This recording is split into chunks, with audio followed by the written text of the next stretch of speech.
I'm Gemma from Generation Strength. I'm a personal trainer, a strength coach, and I specialise in posture.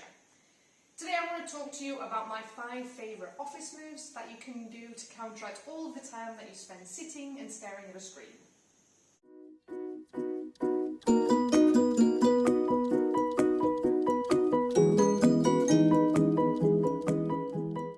For more details than I'll go into on this video, you can find my blog post, link in the description below, for some fun scientific facts about sitting posture and pain. And if you find value in this video, please make sure to like and subscribe for future content just like this one. So you can jump straight into the moves below, or you can stay with me for just one more minute as I briefly go over what tends to happen in the body as we spend over 6+ hours sitting. As you might have noticed, the longer that we spend sitting, the more things start to feel tight and stiff. So when we're looking down at a computer screen and the eyes are focusing down, we're going to notice alterations in our cervical spine, meaning that the head comes forward in order to read the small text on the screen so that the ears are over the shoulder and the head position is forward. This causes a lot of pressure on our spine. In fact, for every inch forward that the head is, you're looking at around a 4.5, so roughly 10 pound of additional weight placed on the spine. So I have a lot of clients that are around a 2-inch forward, as little as 2 inch, and what that does is place around 15 kilos of additional pressure on the spine. Now in short-term bursts with the head forward looking at the computer screen, it's probably not going to cause that many issues, but as we spend more and more time in this posture and we adapt this into our normal posture, that's when the issues are going to start to occur. So as I'm looking down at the computer screen and my head is forward, I also want to be able to type, so my shoulders are going to round forward. And with this posture, you're also going to notice that the pec muscles get really tight because I'm in this forward position. And if you look in the mirror, you'll start seeing that the shoulders are rotating forward, and the head is further forward. And maybe you're even going to start noticing that the upper back is curving more.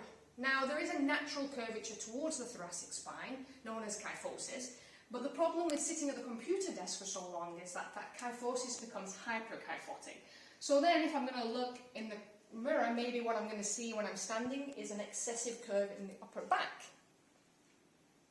Some of the symptoms of having a thoracic spine that's a little bit more curved, like the hunchback of Notre Dame, is that the arms, when going up, you're not going to be able to reach them very high up. So this is also going to cause a lot of tension to the neck and the shoulders, and it might make reaching up to the cabinets a little bit more challenging than usual.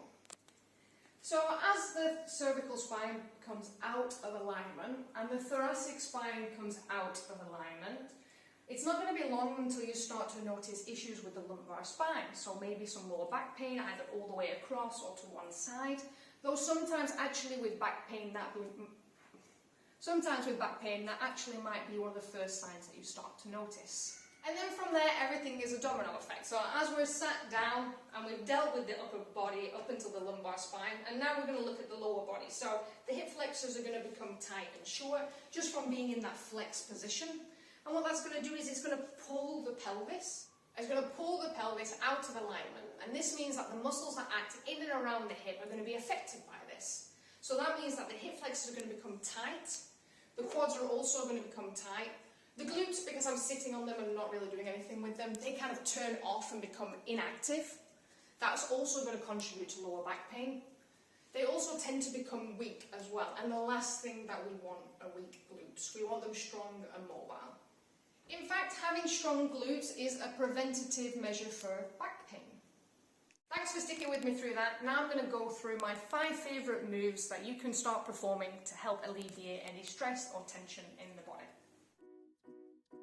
These movements, set a timer for around 60 seconds or so and perform them every 1 hour to 2 hours or whenever you can between breaks, or you can also perform them as a whole series in the morning or after work or whenever you have 5 minutes to spare.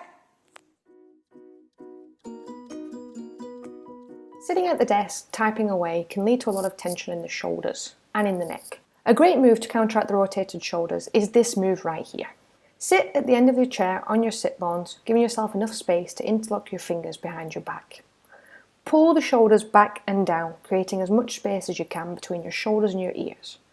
Slowly rotate the neck from side to side to improve the range of motion. and stretch out the neck muscles. You might find that your neck is a bit stiff and you can't turn it very much. That's fine.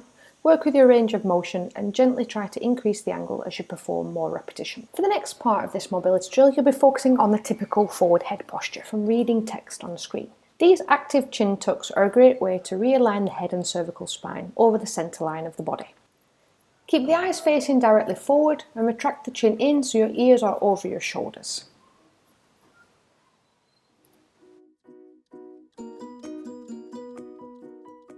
When sitting for long periods of time, it's common that we start to feel tension in the upper back. The thoracic spine is put in a very flexed position when sitting over the computer. This chair hinge is a great choice to get some extension in the mid-back and counteract sitting posture. Keep the arms and leg tense with a slight bend in the knee, pushing the pelvis backwards. Firmly push down on the chair with your hands and feel the tension in your mid-back, shoulders, traps and lats. Keep the natural curve of the lumbar spine and do not flex the lower back. You may need to bend your knees a little bit more to get the lower back a little flatter. You'll also feel tension in the hamstrings as you get a good stretch throughout the posterior chain.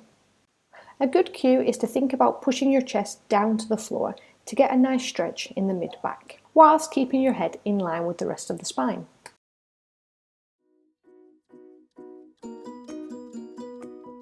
When dealing with shoulder, neck and lumbar pain and tightness, the thoracic spine is often an overlooked and neglected area of the body.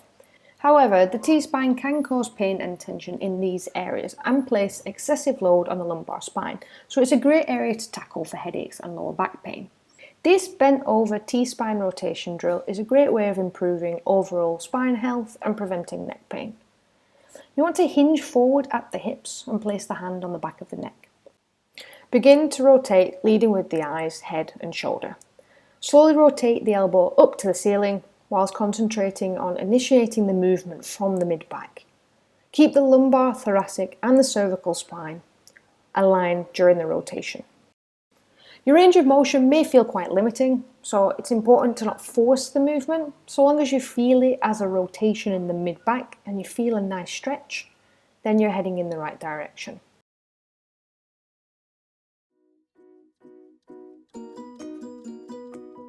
When we sit a lot, the hip flexors get very tight and the muscles that surround the hips begin to either become short and tight or weak and long. This means that the hips can get pulled out of alignment when we spend too long in the same position. As the hip flexors become tighter, they rotate the pelvis, and this can lead to issues and pain around the bum, lower back and general hip area.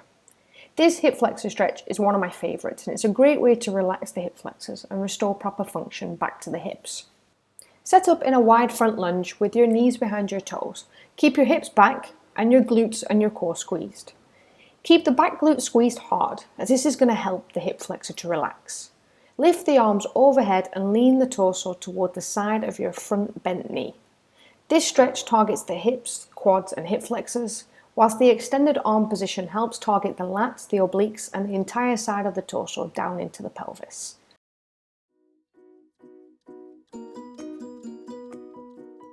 Sitting at the computer isn't exactly great for our bum. The glutes turn off, if you will. They don't need to be used when we're sitting on them, so they tend to get very tight and are one of the biggest sources of lower back pain. You want to sit at the end of your chair and sit on your sit bones, meaning that you want your hips to be even. Place your ankle on top of the opposite knee. You may also need to use your hand to assist you to this position, which is another indication you've got a tight glute. Focus on pushing the knee down to the floor and feeling the stretch deep within the glute. You may feel it towards the outer hip or upper leg area. You can lean forward to intensify the stretch. The piriformis, a deep glute muscle in particular, gets extremely tight when we can't pull ourselves away from the desk. If this muscle is tight, and let's face it, it probably is, it can cause horrible pain. A tight or inflamed piriformis can mimic symptoms of sciatica, so this is really an important stretch to not skip. It can also be done without really moving, so it's pretty much a win-win.